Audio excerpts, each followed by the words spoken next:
So we're about like it's about a week and some days out. I think January 15th is election day. How do you personally feel? Like any anxiousness?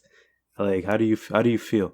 I mean, of course, there's anxiousness. It's like there's a potential for my life to completely change in just a couple of days. Yeah. But it's also just excitement, you know. Again, like this year has started off very differently than I would say any other year in my life has, given the pandemic. But it is something to look forward to. Not only just in the process of the campaign, but also the potential for January 15th to bring something new. So yeah, Mm-hmm. anxiousness, excitement, and hopefulness, I guess. Because what's interesting is that, like, regardless whether you win or lose, there's still like there's so much energy and effort put into the campaign with Hmm. everybody that's involved, your family, your friends, and your campaign staff. And it's like there has to also be a certain level of, you know what, I'm happy to finally get to the finish line, Yeah, right? that's for sure. Like I do have school starting back on the 11th.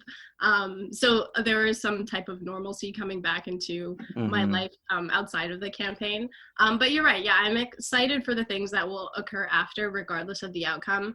Like for example, I do want to have a lot more, or not have a lot more, but to start some new initiatives of my own, and with the people that have been working with me on the campaign, with regards to Mm-hmm. like youth outreach, whether that is specifically for university, um, school interests, but also with in regards to the election and campaigns and such. Just because I've had a lot of people reach out to me wondering, like, how do I do this? Like, this is cool. Mm-hmm. I would like to explore this, like, in a couple years if they're in high school, for example.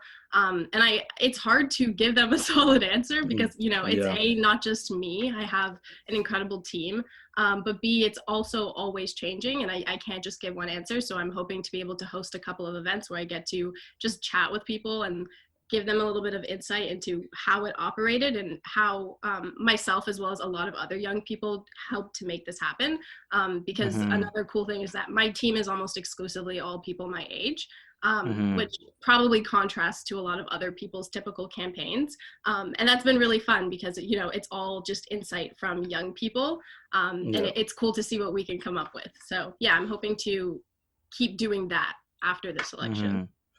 And even going into youth outreach, like let's get into this topic because it seems I don't want to put words in your mouth, but it seems to me as if the only time we see age as a negative thing in politics is when we talk about young people. But when it's like the older politicians, this 60, 70, nothing against old people. I'm just saying like 60, 70, you're getting up there in age and they don't really reflect the like the people that they serve.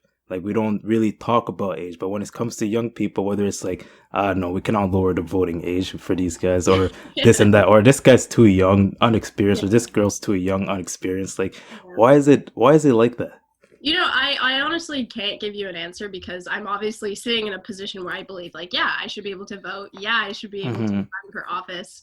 And so should my peers. And I've never thought differently about it. I think when people are discussing this issue of age and lack of experience or unintelligence and such like that, it's because they are picking on specific, say, people that they have in their life or other narratives that they've experienced, but that doesn't necessarily Mm-hmm. speak for the entire population, right? Like there are people who are adults and in older years that are arguably incompetent as well, Yeah, so it's also it's definitely. been very interesting trying to push back on that, simply because I am coming from a position where I don't believe that my age is something that limits me from doing anything, and neither should it be something that my peers believe. And especially, I guess, when it comes to politics, a lot of the feedback that I've been getting is like, oh, you don't have experience, like you haven't, say, run a household, you don't have a Mm-hmm. family, et cetera, et cetera. Which is true, but at the same time, there's a whole league of us, an entire generation who will likely Mm-hmm. never have families, who will likely Yeah. never own a house because of the condition of our society. And so you can't necessarily always be representing people that live a lifestyle that is simply unattainable for someone like myself, right? Mm-hmm. So there is a future and there is a current reality where people don't have those expectations, and that's not a criteria of someone that you would want to represent you. So I think there kind of is just a need for a check in terms of what the reality of society is, but also a shift into understanding that, yeah, that is also a lifestyle that needs to be respected and represented. So if not me, I hope that other people are able to advocate for Hmm. that. Yeah, because that's interesting. Because there's like it's like double sided. One in one breath they talk about, okay, well, these guys are too young and etc. And then they go like, well, young people aren't getting involved. All they do is like TikTok and whatnot. So what is it? So we're like stuck in the middle. Yeah, there's simply no way to win. You know, like I was part of a virtual event with a bunch of other candidates earlier in December, and there was a lot of discussion about like how do we get youth more involved in politics? Like they don't care, and it's just like, Hmm. well, you know, I would like to suggest that perhaps a few of us care, but Yeah. also what better way to get them involved than to respect the fact that some of them are involved, because Hmm. there is just a high level of almost discouragement in youth being involved in politics. Clearly, Yeah. I have received a lot of pushback, and if it weren't for, you know, like my own will, but also the support of the people around me pushing me, like this is something that I couldn't feasibly understand to be a reality for me, right? Like there were a lot of barriers for me to even get to this point, and it's Hmm. because of other people that I was able to do it, right? So not every young person is fortunate enough to have, say, the education, the life experience, and the support to feel confident in moving forward in something like this. And it definitely doesn't help to have, you know, strangers not believe in you. So Yeah. yeah, I don't know if there is a way to win. But I think what could help and what I hope to be contributing to is that, you know, it always works when you see people like you, right? And so I Hmm. hope people can be able to see, hey, like there's a 19-year-old girl and she is involved in politics. Like I can do that too. Yeah. It doesn't seem too out of the ordinary. Yeah, because I even with this with starting this podcast, so my co-host Abel and I, like, are one of our biggest goals with this podcast is bridging the gap between culture and politics, because we noticed that us as youth, like, we know like about a lot of culture and everything, but once it comes to politics, it's like there's kind of a divide there. It seems like to us it's either it's untainable, it's too complicated, doesn't make sense, and we also don't understand how much politics actually impacts our daily lives. Yeah. So even going forward with you, like, do you find like you kind of also like you kind of also have to educate, we have to educate ourselves on how politics affects us as well? Yeah, for sure. I mean, so personally, I'm not as interested in how like federal politics affects me, right? Because Hmm. those are they're just so incredibly vetted. There's an insane amount of bureaucracy that I know that my will and like my tweets, for example, will not necessarily impact it in the way that I can impact, say, the city. And so Yeah. that's why I'm running in a municipal election as opposed to a federal election, Yeah. because those like these are issues that I personally care about, and I know where I can stand in the solution for issues within the city.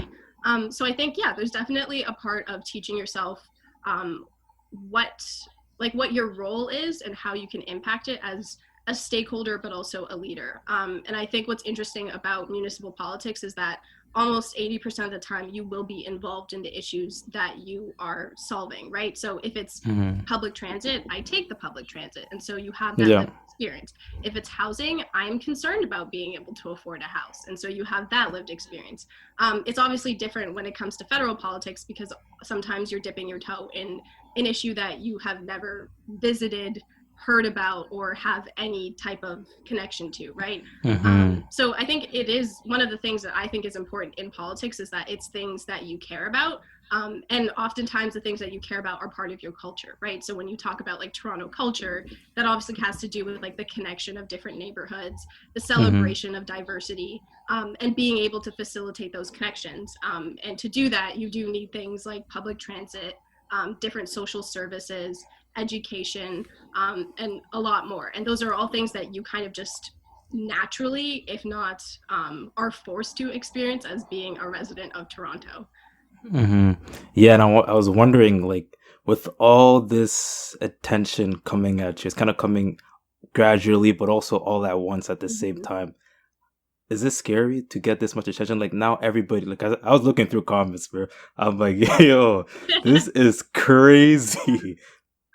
Yeah, it's weird. I think it's weird to think that there are people that I don't know that are thinking about me. Like I've Yes. lived a relatively calm life. Like I'm not Mm-hmm. a public figure in any way. And then Mm-hmm. suddenly I was just pushed into this realm where I am a public figure. People can comment on what I do have out there. And it's obviously it's a bit frightening, but it's something that I have to come to terms with. And you're right, there are a lot Mm-hmm. of comments. I just try my best not to let it consume me because I know whose opinion matters in my life and I can hear Yeah. it from their mouth as opposed to a comment. Mm-hmm. So yeah, it's definitely been weird. Um, yeah, it's been weird. Yeah, yeah, I can tell. Well, at the same time, as much as there's those weird comments, there's also so much support from you, from faculty, staff, and everything. Has that been like a surprise to you as well?